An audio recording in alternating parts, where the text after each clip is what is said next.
പ്രിയപ്പെട്ടവരെ, ബീഹാർ നാളെ പോളിംഗ് ബൂത്തിലേക്ക് പോവുകയാണ്. രണ്ടാം ഘട്ടം 122 മണ്ഡലങ്ങളിൽ ഇന്ന് നിശബ്ദ പ്രചരണമാണ്. 4 മന്ത്രിമാരടക്കമുള്ള പ്രമുഖരാണ് രണ്ടാം ഘട്ടത്തിൽ ജനവിധി തേടുന്നത്. സീമാഞ്ചൽ, ഗയ, ചമ്പാരൻ ഈ 3 മേഖലയിലെ വോട്ടുകൾ ഇരു മുന്നണികൾക്കും നിർണായകമാകും. വെള്ളിയാഴ്ചയാണ് വോട്ടെണ്ണൽ നടക്കുക. ആദിൽ പാലോടുണ്ട് കൂടുതൽ വിവരങ്ങളുമായി. Adil Palode, very very good morning. Adil Palode, ഒരു വണ്ടിയൊക്കെ എടുത്തു തന്നു ബീഹാറിൽ പോയിട്ട്. ഇത് ബീഹാറിലെ ഒരു പ്രത്യേകതരം വണ്ടിയാണല്ലോ, കൊള്ളാം. താങ്കളെ കണ്ടിട്ട് ഒരു രംഗദാറിനെ പോലെയുണ്ട്, നമ്മുടെ തേജസ്വി യാദവ് ഒക്കെ പറയുന്ന പോലെ.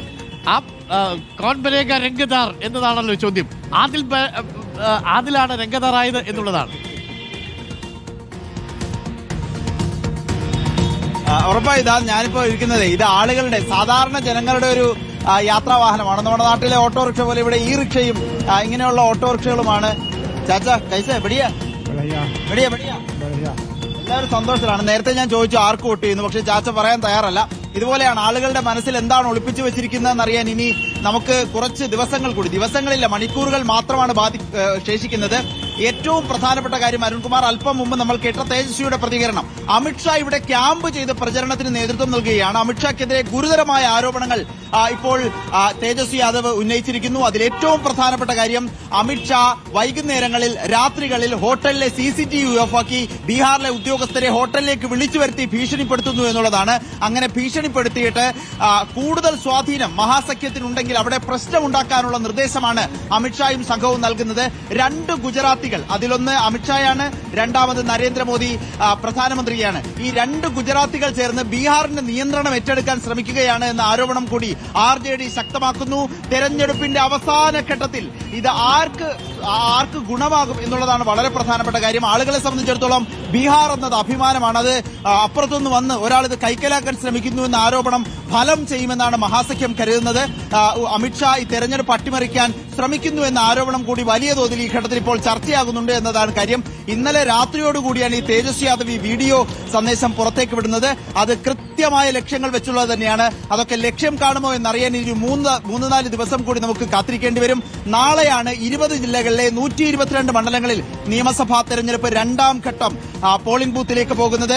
വളരെ പ്രധാനപ്പെട്ട മണ്ഡലങ്ങൾ, ഇതിൽ ഏറ്റവും പ്രധാനം കിഷൻഗഞ്ച് അടങ്ങുന്ന സീമാഞ്ചൽ മേഖലയാണ്. അവിടെ അസദുദ്ദീൻ ഉവൈസിയുടെ സാന്നിധ്യമുണ്ട്. അവിടെയൊക്കെ മഹാസഖ്യം പിടിക്കുന്ന സീറ്റുകളുടെ അടിസ്ഥാനത്തിലായിരിക്കും ഭരണം നിർണ്ണയിക്കുക എന്ന കാര്യത്തിലും സംശയമില്ല. ഇന്നിപ്പോൾ നിശബ്ദ പ്രചരണമാണ്. ഞാനിപ്പോൾ ഗയയിലാണ് നിൽക്കുന്നത്. ആളുകളൊക്കെ അവരുടെ സാധാരണ ജീവിതത്തിലാണ്, അവരുടെ സാധനങ്ങൾ വാങ്ങിക്കൊണ്ടുപോകുന്നു, രാവിലെ അവരുടെ ഓട്ടോറിക്ഷ ജീവിതങ്ങളുമായി മുന്നോട്ട് പോകുന്നു. ഏതായാലും തെരഞ്ഞെടുപ്പ് ഇപ്പോൾ കഴിയാൻ പോകുന്നു. നാളെ വോട്ടെടുപ്പ് നടക്കുന്നു. വെള്ളിയാഴ്ച വോട്ടെണ്ണുമ്പോൾ അറിയാം ആരാകും മുഖ്യമന്ത്രി, ആരാകും ബീഹാറിനെ അടുത്ത 5 കൊല്ലം നയിക്കുക എന്ന കാര്യം. മഹാസഖ്യമാണെങ്കിൽ നിതീഷ് കുമാറാണെന്ന കാര്യത്തിൽ ഒരു സംശയവുമില്ല. NDA പ്രഖ്യാപിച്ചിട്ടില്ലെങ്കിലും, ക്ഷമിക്കണം, മഹാസഖ്യമാണെങ്കിൽ തേജസ്വി യാദവ് ആണെന്ന കാര്യത്തിൽ സംശയമില്ല. NDA ആണെങ്കിൽ നിതീഷ് കുമാറാണെന്ന കാര്യവും ഏതാണ്ട് ഉറപ്പിച്ചു കഴിഞ്ഞു വരും. ഓക്കെ, ഒരു കാര്യം കൂടി, അതിന്റെ പശ്ചാത്തലത്തിൽ ഒരു മഞ്ഞ് പോലൊക്കെ കാണുന്നു അതിന്റെ തൊട്ടപ്പുറത്ത്. എങ്ങനെ, തണുപ്പുണ്ടോ? എങ്ങനെയാ ബീഹാറിലെ അവസ്ഥ? ഡൽഹിയിലെ പോലെ പുകമഞ്ഞൊന്നും അല്ലല്ലോ അല്ലേ? ബീഹാറിൽ അല്ല, ശുദ്ധമായ മഞ്ഞാണ്. ശുദ്ധമായെന്ന് വെച്ചാൽ അസലി മഞ്ഞാണ്. കാണാം, നമുക്ക് ദൂരക്കാഴ്ചയിൽ കാണാൻ കഴിയും ഒരു മഞ്ഞുണ്ട്. മാത്രമല്ല രാവിലെയൊക്കെ നല്ല തണുപ്പാണ്. ഒരു 18-20 ഡിഗ്രി സെൽഷ്യസ് വരെയൊക്കെ ഞാനിപ്പോൾ നിൽക്കുന്ന ഗയയിലൊക്കെ തണുപ്പുണ്ട് എന്നുള്ളതാണ്. പിന്നീട് പക്ഷേ നല്ല ചൂടിലേക്ക് ഇത് മാറുന്നുണ്ട്.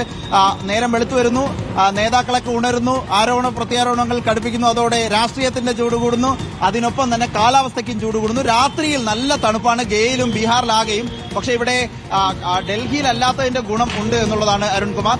വായുമലിനീകരണം തീരെ കുറവാണ് Bihar. Okay, thank you. Adil പാലോടാണ് ഗയയിലെ ഒരു മാർക്കറ്റിൽ നിന്നും തത്സമയം പ്രേക്ഷകർക്കൊപ്പം ചേർന്നത്.